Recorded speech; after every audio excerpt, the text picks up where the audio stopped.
안녕하십니까. 네오젠 과학학원 조민영 강사입니다.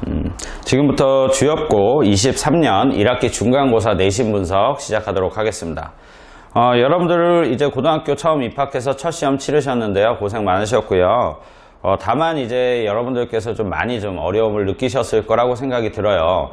어떤 부분이냐면 중학교 때 공부하던 습관을 그대로 가지고 올라와서 고등학교 때 이번 시험을 치렀다, 준비를 해서 시험을 치렀다 그러면 분명히 시험을 치르는 과정 중에서 어려움을 느꼈을 거라고 생각해요.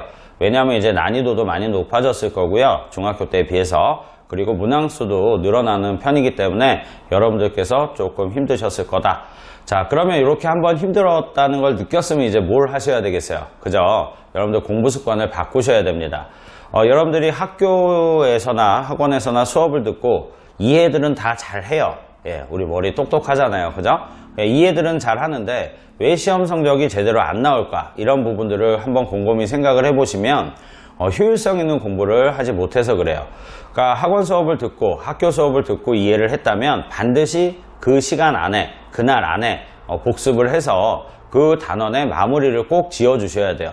그게 우리의 공부 습관의 제일 좋은 방법이라고 생각합니다. 그래서 그런 부분들을 습관을 좀 바꿔주시지 않으면 성적을 받기가 어려우니까 여러분들께서 그거를 최대한 빠른 시간 내로 바꿔주셔야 돼요. 스스로 판단을 하셔서 꼭 좀 바꿔주셨으면 좋겠어요. 자, 그러면 이제 주요권은요, 올해 이제 시험 문제가 조금 작년에 비해서 변형이 생겼어요. 어떤 변형이 생겼냐면, 전체 난이도는 중급 정도로 분석이 되지만, 논술형 문제 출제가 생겼어요. 그러니까 작년 중간고사 같은 경우는 논술형 문제가 출제가 되지 않았는데, 올해 2문항 정도 논술형 문제가 출제가 되었거든요. 그리고 여기에 이제 딸린 꼬리문항이 전체 7문항이나 됐어요. 그러니까 꼬리문항이 7문항이 됐기 때문에 어떤 효과까지 생겼냐면 전체적으로 문항수가 작년에 비해서 어때요? 조금 소폭 상승한 형태로 갔을 거예요. 그러다 보니까 여러분들 시간 내에 문제를 해결하는데 조금 어려움을 겪었을 수도 있었을 거라고 추측을 해봅니다. 자, 구체적으로 이제 보면 그 출제문항 분석을 보면 이번 시험에서는 특정한 영역에 치우치지 않고 골고루 이제 문항수를 적절히 배치를 해서 출제를 했습니다. 보통 이제 우리가 이제 중간고사 범위가 1단원의 물질과 규칙성 단원인데요. 이 중에서 이제 많이 출제되는 부분이 어디냐면 원소의 주기성과 화학결합 부분들이 많이 출제가 돼요. 왜냐하면 고등학교 2학년 화학원 과정에서도 이 부분이 중요하기 때문에 고등학교 1학년 통합과학 과정에서도 중요한 부분은 많이 출제를 한단 말이죠. 그런데 이번 주엽고 같은 경우는 그 부분보다는 다른 부분들하고 같이 연계를 해서 적절하게 배치를 해서 출제를 했다는 어떤 경향성을 보이고 있습니다. 그러니까 두 가지 경향성을 보인 거죠. 특정 영역에 치우치지 않았다. 그 다음 두 번째는 뭐다? 논술형 문항이 생겼다라는 거. 그거에 대해서 조금 중점을 두고 여러분들이 기말고사 대비를 해야 될 것 같아요. 자, 그래서 보시면 기말고사 같은 경우에는 이런 경향성 때문에 여러분들 그 논술형 문제 연습이 필요한데요.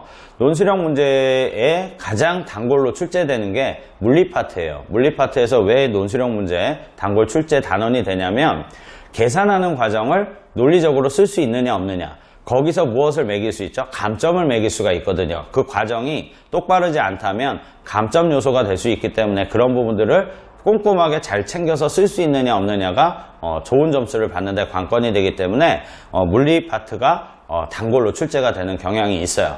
그래서 이번에도 주엽고 기말고사 때도 아마도 논술형 문제가 중간고사 때와 마찬가지로 출제가 된다면 반드시 한 문제 정도는 꼬리문항을 한 서너 개를 달아서 물리 파트에서 출제가 될 것 같습니다.